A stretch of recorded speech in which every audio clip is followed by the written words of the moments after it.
রোহান, ও কি করো? কিরে, তুই সিগারেট খাস? আরে না, এটা কয়লার ধোয়া, মশা তো কয়লা জ্বালায়। কয়লের ধোয়া এটা? সিগারেটের ধোয়ার কয়লের ধোয়া আমি চিনি না। দেখি তোর হাত দেখি। আরে হাত দেখি, আমি আমি হাতের গন্ধ শুনবো। বাবা দেখি, হাকর হাকর হাকর হাকর। বাবা তুমি কি করতেছো? আমি বড় হয়েছি না, তুমি পারমিশন ছাড়া আমার রুমে ঢুকে যাও। বড় হইছস না, অনেক বড় হইছস। পারমিশন নিয়ে ঢুক দিব? আর তোর লাশটা তো নষ্ট হয়ে যাবো, তোর লাশটা তো নষ্ট হয়ে যাবো। এই তুমি এই ঘরে কি করো? হ্যাঁ, ঘুমাইতে যাবে না? তুমি যাও, আমি আসতেছি। প্রত্যেক দিন ছেলে জামা কাপড় গুলা নামাও, নিজেই এলোমেলো করো, আবার নিজেই আলমারিতে ভাঁজ করে উঠায় রেখে দাও। ছেলে বিদেশ যাওয়ার পর থেকে তোমার মাথাটা খারাপ হওয়া শুরু হয়েছে। তাড়াতাড়ি ঘুমাইতে আসো। শিমুল খুব যন্ত্রণা করতেছে, খুব বদমাইশ হয়েছে। বাজারে গেলে খালি টাকা পয়সা মারে। বলতো ও কি মনে করে আমি কিচ্ছু বুঝি না? তুমি ওর একটু ভালো মতো বকশিস টকশিস দিতে পারো না? কি যে কস না, বকশিস তো দেই, তাও আমার উল্টা পাল্টা কি বুঝায়। ওই যে তোর আব্বা আসছে, নে কথা বল। কেমন আছোস? আমি আছি ভালো বাবা। তোমার চোখে কি অবস্থা? আরে আমার চোখ তো সব ঠিক আছে, আমি তো সব পরিষ্কার দেখি, কোনো অসুবিধা নেই, আমার সব দেখি আমি। তাই না? আচ্ছা বলো তো, আমি কি রঙের পাঞ্জাবি পরা? আরে এইটা একটা কথা, এই যে সাদা পাঞ্জাবি।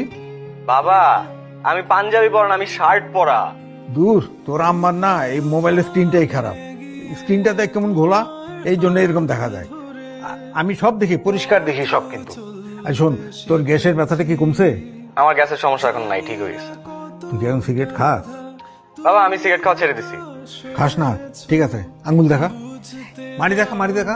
বাবা কি শুরু করছো তুমি? কি জিজ্ঞেস করতেছো? দাও ফোন, দাও আরে। ফোন দাও। আরে তুমি কি, ছেলে বড় হয়েছে না? তো ছেলে বড় হয়েছে কি হয়েছে? ছেলে ছেলে, বড় আর ছোট কি? তোর আব্বা একটা পাগল। মা দেখো, বাবার চোখের অবস্থা কিন্তু খুবই খারাপ, জরুরি অপারেশনটা করা দরকার। আমি তবিককে বলতেছি এসে বাবাকে হসপিটালে নিয়ে যাবে। আচ্ছা ঠিক আছে। এই, আরে কবে আসবে জিজ্ঞেস কর। এই যে দেখ, সারাদিন আমারে খোঁচায়, আমি কেন তোরে বলি না যে তুই বাংলাদেশে চলে আয়? আরে বলতো কি একটা অসুবিধার মধ্যে পড়ছি। আমি বাংলাদেশে কেন আসবো? আমার এখানে সেটেলড লাইফ, আমি চাকরি করতেছি ভালো, আমি বাংলাদেশে গিয়ে কি করব? আরে সেটাই তো আমি বারবার বলি, আমার কথাই শোনে না। আচ্ছা শুনো, আমার বের হইতে হবে, পরে ফোন দেবো না তোমারে। আচ্ছা বাবা, ভালো থাকিস। ঠিক আছে, টাটা। এই তুমি কেমন বাপ? হ্যাঁ, দুনিয়ার মানুষ চায় যে তার ছেলে বিদেশ থাকুক, বড় কোম্পানিতে চাকরি করুক, যেন কইতে পারে যে আমার ছেলে আমেরিকায় থাকে, বড় কোম্পানিতে চাকরি করে। আর তুমি সারাক্ষণ খোঁচাইতেছো ছেলেরা কেন দেশে আসতে বলি না, দেশে আসতে বলি না।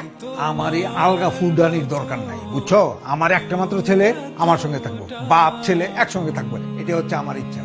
আমারও একটা মাত্র ছেলে, আমি চাই আমার ছেলে বিদেশে থাকবে, বড় বড় কোম্পানিতে চাকরি করবে। তোমারটা হলো পাথরের কলজা, আর আমারটা হলো রক্ত মাংসের কলজা। আমার একটা মাত্র ছেলে, 10টা 15টা 20টা পোলাপান থাকতো, আর 10টা বাইরে থাকতো, আমার কোনো খারাপ লাগতো না।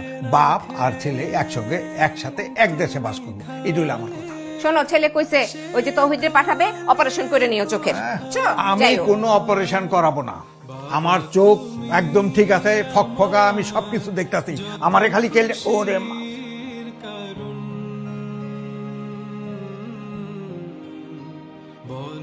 আমি বাংলাদেশে কেন আসবো? আমার এখানে সেটেলড লাইফ, আমি চাকরি করতেছি ভালো, আমি বাংলাদেশে গিয়ে কি করব? বাবা তুমি আমার বেঁচে থাকার কারণ,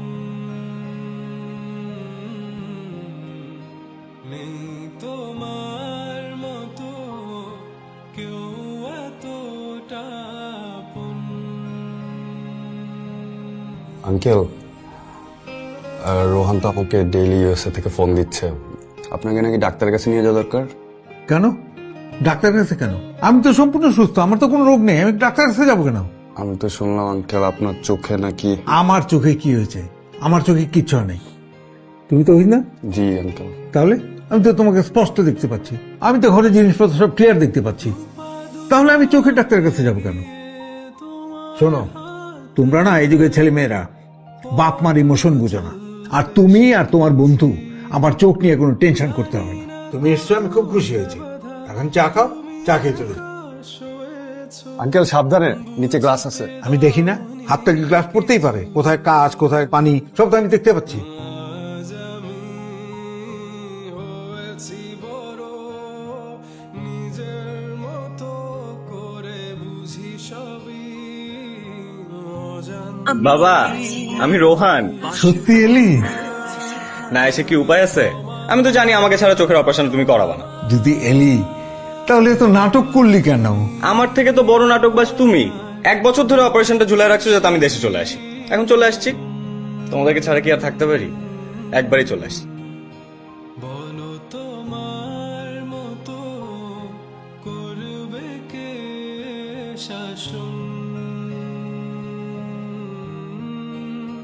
বাবা তুমি আমার বেঁচে থাকা